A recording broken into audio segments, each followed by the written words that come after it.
দখলদার সেনারা মুক্তিকামীদের হাতে মার খেয়ে যখন তাদের সেনারা পালাতে শুরু করেছে, তখন এবার নেতানিয়াহু বাহিনী বুড়ো সেনাদের মাঠে ডেকেছেন। অন্য একটি সূত্র বলছে দখলদারদের বেস্ট 620 জনের অধিক সেনা কমান্ডার, অফিসার এবং সেনা মিলে তারা ওপারে চলে গেছে এবং দখলদার দেশটির ভেতরে প্রচণ্ড বিক্ষোভ তৈরি হচ্ছে, কারণ তার দেশ, সেনা এবং জনগণকে জিম্মি করে নেতানিয়াহু ক্ষমতার লড়াইতে এই যুদ্ধ চালিয়ে যাচ্ছে।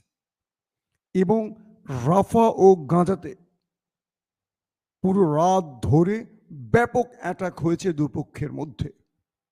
এতে করে অনেক ফ্রন্ট থেকে পালিয়ে যেতে বাধ্য হয়েছে দখলদার বাহিনী।